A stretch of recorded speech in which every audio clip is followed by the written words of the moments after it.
ನಾಳೆ ಜೂನ್ 14 ಶನಿವಾರ ಜ್ಯೇಷ್ಠ ಮಾಸದ ಸಂಕಷ್ಟಹರ ಚತುರ್ಥಿಯನ್ನು ಆಚರಿಸಲಾಗುತ್ತದೆ. ಜ್ಯೇಷ್ಠ ಮಾಸದಲ್ಲಿ ಅದರಲ್ಲೂ ಶನಿವಾರದಂದು ಬರುವ ಚತುರ್ಥಿಯು ಅತ್ಯಂತ ಶಕ್ತಿಶಾಲಿಯಾಗಿದೆ. ಈ ದಿನದಂದು ಗಣಪತಿಯನ್ನು ಪೂಜಿಸಿದರೆ ಎಷ್ಟೇ ಸಮಸ್ಯೆಗಳಿದ್ದರೂ ಅವು ತಕ್ಷಣವೇ ದೂರವಾಗುತ್ತವೆ.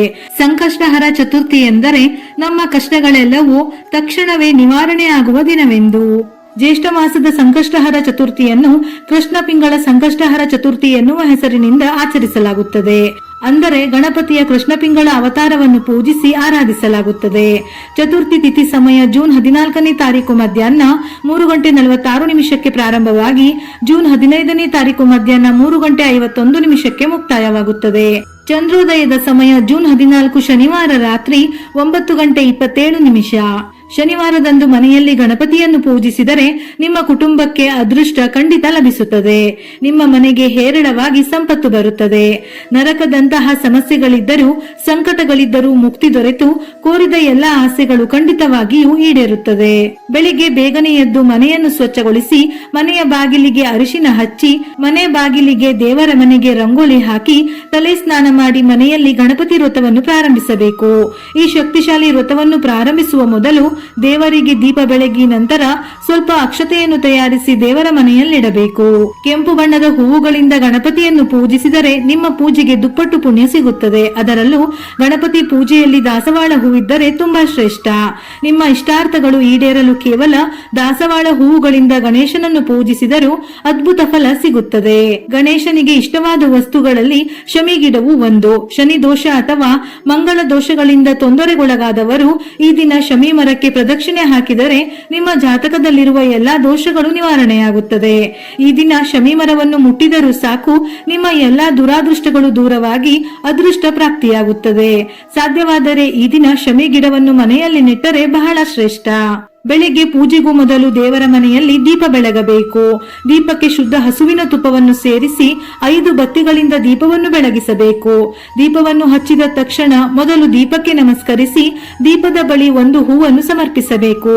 ನಂತರ ಗಣಪತಿ ಫೋಟೋ ಅಥವಾ ದೇವರ ಮನೆಯಲ್ಲಿ ಗಣಪತಿಯನ್ನು ಪ್ರಾರ್ಥಿಸಿ ಒಂದು ಕೆಂಪು ಬಟ್ಟೆಯನ್ನು ಹಾಸಿ ಅದರಲ್ಲಿ 3 ಹಿಡಿ ಅಕ್ಕಿ, 2 ಅಡಿಕೆ, 2 ಒಣ ಖರ್ಜೂರ ಹಾಗೆಯೇ 11 ರೂಪಾಯಿ ನಾಣ್ಯಗಳನ್ನು ಇಟ್ಟು ಆ ಕೆಂಪು ಬಟ್ಟೆಯಿಂದ ಗಣಪತಿಗೆ ಮುಡಿಪನ್ನು ಕಟ್ಟಬೇಕು. ಗಣಪತಿಗೆ ಮುಡಿಪನ್ನು ಕಟ್ಟುವಾಗ ನಿಮ್ಮ ಮನಸ್ಸಿನಲ್ಲಿರುವ ಎಲ್ಲ ಆಸೆಗಳನ್ನು ಗಣಪತಿಗೆ ಹೇಳಿಕೊಳ್ಳುತ್ತಾ 3 ಗಂಟುಗಳನ್ನು ಹಾಕಿ ಮುಡಿಪನ್ನು ಕಟ್ಟಬೇಕು. ಈ ಮುಡಿಪನ್ನು ದೇವರ ಮನೆಯಲ್ಲಿಟ್ಟು ಮುಡಿಪಿಗೆ ನಮಸ್ಕರಿಸಿ ಓಂ ಗಂ ಗಣಪತಿಯೇ ನಮಃ ಎಂಬ ಮಂತ್ರವನ್ನು 108 ಬಾರಿ ಜಪಿಸಬೇಕು. ಇನ್ನು ಪೂಜೆಯಲ್ಲಿ ಗಣಪತಿಗೆ ನೈವೇದ್ಯವಾಗಿ ಬಾಳೆಹಣ್ಣುಗಳನ್ನು ಸಮರ್ಪಿಸಬಹುದು, ಇಲ್ಲವೆಂದರೆ ಬೆಲ್ಲವನ್ನು ಸಹ ಇಡಬಹುದು. ಕೊನೆಯಲ್ಲಿ ಗಣಪತಿಗೆ ಆರತಿ ಬೆಳಗಿ ಮುಡಿಪಿಗೂ ಆರತಿ ಬೆಳಗಿ ನಮಸ್ಕರಿಸಿ 5 ಪ್ರದಕ್ಷಿಣೆಗಳನ್ನು ಹಾಕಿ ತಲೆಯ ಮೇಲೆ ಆಗಲೇ ತಯಾರಿಸಿಕೊಂಡಿರುವ ಅಕ್ಷತೆಯನ್ನು ಹಾಕಿಕೊಂಡು ನಿಮ್ಮ ಪೂಜೆಯನ್ನು ಮುಗಿಸಿಕೊಳ್ಳಬೇಕು. ಈ ರೀತಿಯಾಗಿ ಬೆಳಿಗ್ಗೆ ಪೂಜೆ ಮಾಡಿ ಮತ್ತೆ ಸಂಜೆ ಕೂಡ ತಲೆ ಸ್ನಾನ ಮಾಡಿ ದೇವರ ಮನೆಯಲ್ಲಿ ದೀಪವನ್ನು ಹಚ್ಚಿ ಬೆಳಿಗ್ಗೆ ಕಟ್ಟಿದ ಮುಡಿಪಿಗೆ ನಮಸ್ಕರಿಸಿ ಆ ಮುಡಿಪನ್ನು ಬೆಚ್ಚಿ ಆ ಮುಡಿಪಿನಲ್ಲಿರುವ ಅಕ್ಕಿಯಿಂದ ಪರಮಾನ್ನವನ್ನು ತಯಾರಿಸಿ ಗಣಪತಿಗೆ ನೈವೇದ್ಯವಾಗಿ ಸಮರ್ಪಿಸಿ ಆ ಪ್ರಸಾದವನ್ನು ಮನೆಯಲ್ಲಿರುವ ಎಲ್ಲಾ ಕುಟುಂಬ ಸದಸ್ಯರು ಸ್ವೀಕರಿಸಬೇಕು. 11 ರೂಪಾಯಿ ನಾಣ್ಯವನ್ನು ದೇವರ ಮನೆಯಲ್ಲಿ ಪರ್ಸ್ ಅಥವಾ ಹಣ ಇಡುವ ಜಾಗದಲ್ಲಿ ಇಡಬೇಕು. ಗಣಪತಿಗೆ ಅತ್ಯಂತ ಪ್ರಿಯವಾದವುಗಳಲ್ಲಿ ಗರಿಕೆಯು ಒಂದು. ಹಾಗಾಗಿ ಸಂಕಷ್ಟಹರ ಚತುರ್ಥಿಯ ದಿನದಂದು ಮನೆಯಲ್ಲಿ ಪೂಜೆ ಮಾಡುವಾಗ 21 ಗರಿಕೆಯನ್ನು ಅರ್ಪಿಸಿ. ನಿಮ್ಮ ಮನಸ್ಸಿನಲ್ಲಿರುವ ಯಾವುದೇ ಆಸೆಯನ್ನು ಕೇಳಿಕೊಳ್ಳಿ. ಕೋರಿದ ಎಲ್ಲ ಆಸೆಗಳು ಖಂಡಿತವಾಗಿಯೂ ಈಡೇರುತ್ತದೆ. ಅದೇ ರೀತಿ ನಿಮ್ಮ ಪತಿಯ ಆದಾಯ ಹೆಚ್ಚಾಗಲು, ನಿಮ್ಮ ಪತಿಗೆ ಅದೃಷ್ಟ ಒಲಿದು ಬರಲು ಈ ಸಂಕಷ್ಟಹರ ಚತುರ್ಥಿ ದಿನದಂದು 21 ಏಲಕ್ಕಿಗಳನ್ನು ದಾರಕ್ಕೆ ಪೊಣಿಸಿ ಒಂದು ಏಲಕ್ಕಿ ಹಾರವನ್ನು ತಯಾರಿಸಿ ಗಣಪತಿಯ ಫೋಟೋಕ್ಕೆ ಹಾಕಿ. ಮರುದಿವಸ ಈ ಏಲಕ್ಕಿ ಹಾರವನ್ನು ತೆಗೆದು ನಿಮ್ಮ ಬೀರುವಿನಲ್ಲಿ ಅಥವಾ ನಿಮ್ಮ ಪರ್ಸ್ ಅಲ್ಲಿ ಇಟ್ಟುಕೊಳ್ಳಿ. ಇನ್ನು ನಿಮ್ಮ ಮನೆಯ ಆದಾಯ ಹೆಚ್ಚಾಗುತ್ತದೆ, ನಿಮ್ಮ ಪತಿಗೂ ಅದೃಷ್ಟ ಒಲಿದು ಬರುತ್ತದೆ. ಈ ಸಂಕಷ್ಟಹರ ಚತುರ್ಥಿ ದಿನದಂದು ಈ ರೀತಿಯಾಗಿ ಗಣಪತಿ ವ್ರತವನ್ನು ಆಚರಿಸಿದವರಿಗೆ ಗಣಪತಿಯ ಆಶೀರ್ವಾದದಿಂದ ನಿಮ್ಮ ಕಷ್ಟಗಳೆಲ್ಲವೂ ತಕ್ಷಣವೇ ದೂರವಾಗಿ ತಲೆಮಾರುಗಳವರೆಗೆ ಬರುವಂತಹ ಐಶ್ವರ್ಯ ಲಭಿಸುತ್ತದೆ. ವೀಳ್ಯದೆಲೆಯಲ್ಲಿ ಹಣವನ್ನು ಆಕರ್ಷಿಸುವ ಶಕ್ತಿ ಇದೆ. ಹಾಗಾಗಿ ನಾಳೆಯ ದಿನ ಗಣೇಶನಿಗೆ ವೀಳ್ಯದೆಲೆಯನ್ನು ಅರ್ಪಿಸುವುದರಿಂದ ಸಂಪತ್ತು ವೃದ್ಧಿಯಾಗುತ್ತದೆ. ದೀಪಾರಾಧನೆ ಹಾಗೂ ಮುಡಿಪು ಕಟ್ಟಿ ಪೂಜೆ ಮಾಡದವರು ನಾಳೆ ಬೆಳಿಗ್ಗೆ ಎಳ್ಳಿನ ಎಣ್ಣೆ ಅಥವಾ ಸಾಸಿವೆ ಎಣ್ಣೆಯಿಂದ ದೀಪವನ್ನು ಬೆಳಗಿ ಸಂಜೆ ತುಪ್ಪದ ದೀಪವನ್ನು ಬೆಳಗಿದರೆ ತುಂಬಾ ಒಳ್ಳೆಯದು. ಸಂಕಷ್ಟಹರ ಚತುರ್ಥಿ ದಿನದಂದು ಗಣಪತಿ ದೇವಾಲಯಕ್ಕೆ ಹೋಗಿ ಗಣಪತಿಗೆ 11 ಪ್ರದಕ್ಷಿಣೆಗಳನ್ನು ಹಾಕಿ ನಿಮ್ಮ ಆಸೆಗಳು ಖಂಡಿತವಾಗಿ ಈಡೇರುತ್ತದೆ. ಮುಖ್ಯವಾಗಿ ಸಾಲದ ಸಮಸ್ಯೆಗಳಿಂದ ಬಳಲುತ್ತಿರುವವರು ಗಣಪತಿ ದೇವಾಲಯದಲ್ಲಿ ದೀಪವನ್ನು ಹಚ್ಚಿ ಸಾಲದ ಸಮಸ್ಯೆಗಳೆಲ್ಲವೂ ಕ್ರಮೇಣವಾಗಿ ನಿವಾರಣೆಯಾಗುತ್ತದೆ.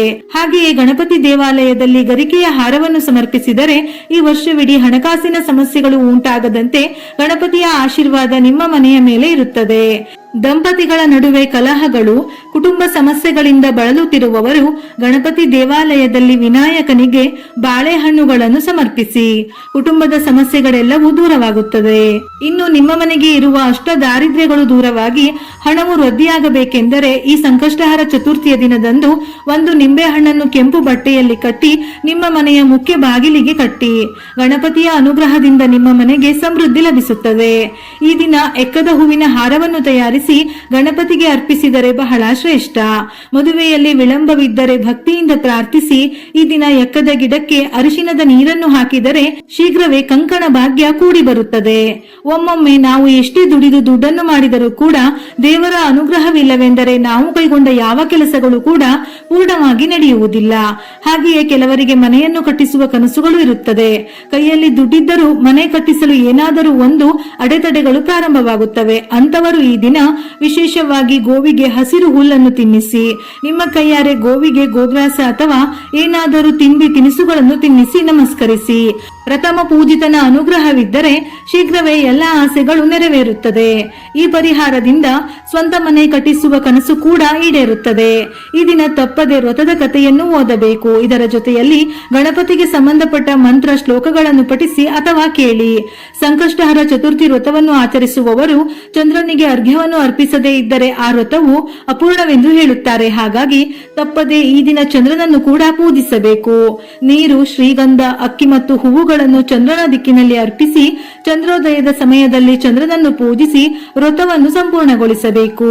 ಸಂಕಷ್ಟಹರ ಚತುರ್ಥಿ ವ್ರತವನ್ನು ಆಚರಿಸದೇ ಇದ್ದರೂ ಈ ಮೇಲೆ ಹೇಳಿದ ಪರಿಹಾರಗಳನ್ನು ಮಾಡಿದರೂ ಗಣೇಶನು ಸಂತೃಪ್ತನಾಗಿ ಇಷ್ಟಾರ್ಥಗಳನ್ನು ಈಡೇರಿಸುವುದರ ಜೊತೆಗೆ ನಿಮ್ಮ ಕುಟುಂಬಕ್ಕೆ ಅನುಗ್ರಹಿಸುತ್ತಾನೆ. ವಿಡಿಯೋ ಇಷ್ಟ ಆಗಿದ್ದಲ್ಲಿ ಮರೆಯದೆ ಲೈಕ್ ಕೊಟ್ಟು ನಿಮ್ಮವರಿಗೆ ಶೇರ್ ಮಾಡಿ. ಇದೇ ರೀತಿಯ ಮನಮುಟ್ಟುವ ಉಪಯುಕ್ತ ಮಾಹಿತಿಗಳಿಗಾಗಿ ಮತ್ತೆ ಭೇಟಿಯಾಗೋಣ.